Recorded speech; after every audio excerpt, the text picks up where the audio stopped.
سيدنا مولانا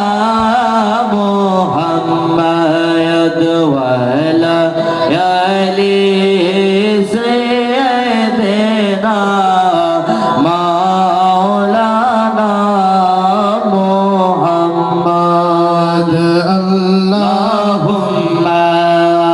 صل على سيدنا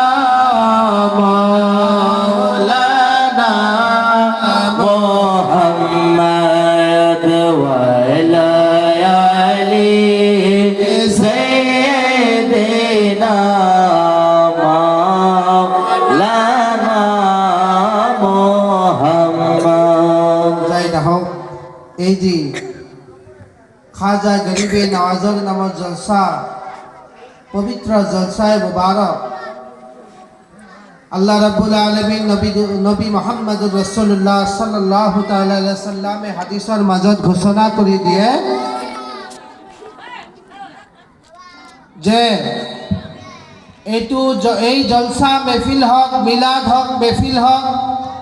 যিমান ডাঙৰ ডাঙৰে জলসা হক নহওক কিয় আল্লাহ রাব্বুল আলামিন সেই জলসা আৰম্ভ হোৱাৰ পৰ্যন্ত লৈকে শেষ হোৱা পৰ্যন্ত ৰিয়াজুল জান্নাতৰ পৰিণত হৈ থাকে কক সুবহানাল্লাহ আল্লাহ রাব্বুল আলামিন আৰু মোৰ নিজৰ পীৰ ও মুৰ্শিদ নিজেও কৈ থাকে প্রত্যেক মাহফিল জলসা যিমান উরুস জলসা মুবারক হয় তাত এই বাক্যটো ওলাবই যে বাক্যত আমাৰ নবী মুহাম্মদুৰ ৰাসূলুল্লাহ সেই বাক্যটো কৈ থৈ গৈছিল কক সুবহানাল্লাহ আৰু মই আজি বেলেগ ওয়াজ নকৰো আজি মোৰ নিজৰ পীৰ ও মুৰ্শিদ বাবা ৰমজান আলী আউলিয়া এটি ডাঙৰ কেৰামত মই আজি এই গোহাইপাৰাৰ জমিনত কৈ থৈ যাম খোদাৰ কসম খাই কৈছো মই যেটো কৈছিলো আলা ইন্না আউলিয়া আল্লাহি লা খাউফুন আলাইহিম ওয়ালা হুম ইয়াহজানুন এটো সাধারণ ব্যক্তি নহয় আলা হযরত আজিমুল বরকত মুজাদ্দিদ মিল্লাত মুজাদ্দিদ দ্বীন ও মিল্লাতে কৈ থৈ গেছে যে আলা হযরত যিমান পীৰ আহিব গৌসে পাকৰ ওপৰত আল্লাহৰ নবীৰ কদম থাকিব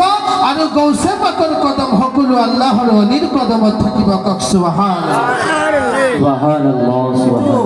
আল্লাহ নবী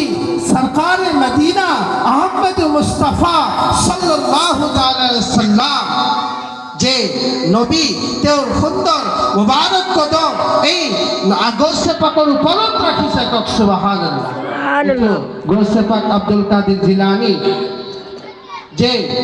কুতুবে রব্বানি মেহবুবে সুবহানি গৌসুল সামদানি বরফি শেখ বাবে আব্দুল কাদির জিলানী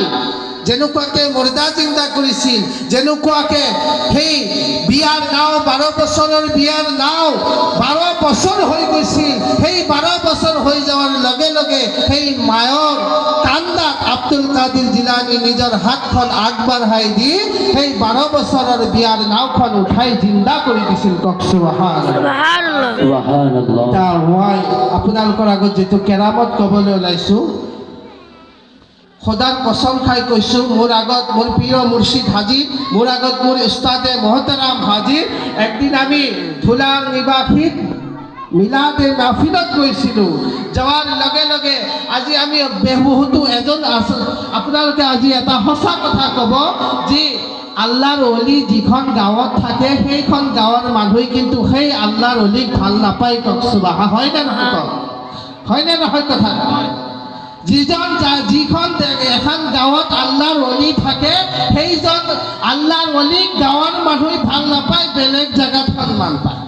গাঁৱত কেতিয়াও সন্মান নাপায় এই কাৰণে নাপায় কাৰণ সেই আউলিয়াৰ ভেট হেতে বুজি পোৱা নাই ইটা মই যেটো কেৰামত ক'বলৈ ওলাইছো সেই আল্লাহৰ ওলি যেটো গৈ আছিলো আমি ধুলা যাই থকা অৱস্থা খোদাৰ কসম খাই কৈছো বৰষুণৰ দিন আছিল বৰষুণ বতৰৰ দিন আছিল এনেকুৱা মিলাদ হৈছে এনেকুৱা জলসা হৈছে তাই ওপৰত আকৌ সামিয়ানা নাছিল আকৌ মানুহগিলা যেতিয়া বহি আছে হলমুৰাই বৰষুণ আহি গ'ল মোৰ পীর ও মুর্শিদে কলে বরুণ নাহে আমি মিলাদ আরম্ভ করে দিও কক সুবহানাল্লাহ বৰষুণ নাহে মই মিলাদ আৰম্ভ কৰি দিওঁ আৰু বৰষুণ আহিলেও কোনো কথা নাই। যেতিয়া সেই মিলাদে মেহফিল আৰম্ভ কৰিছে,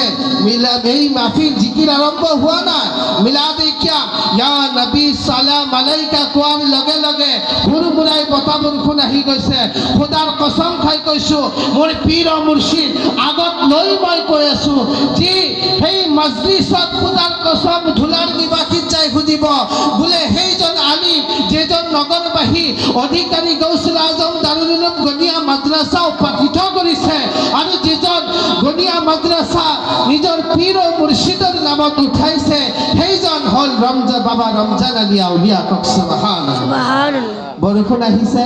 বৰষুণ আহিছে চাৰু চাইডে বৰষুণ পৰি আছে। খোদাৰ কসম খাই গৈ চাৰু চাইডে বৰষুণ পৰি আছে। মোৰ বাবাজন, মোৰ বাবাৰ যিগিলাক বায়াতি, মোৰ বাবাৰ যিগিলাক মুৰিদা, সেইগিলাৰ এটাও শৰীৰত বৰষুণ পৰা নাই। কওক সুবহানাল্লাহ। ঠিক তেনেকুৱাকে গৌছে পাক আব্দুল কাদিৰ জিলানী সৈয়দুল্লাহ গৌছে পাক যেতিয়া নিজৰ আব্বাজান, তেতিয়া গৌছে পাকৰ মোটামুটি 5 বছৰ বয়স, যেতিয়া গৌছে পাকৰ 5 বছৰ বয়স, তেতিয়া গৌছে পাকে কয়, গৌছে পাকৰ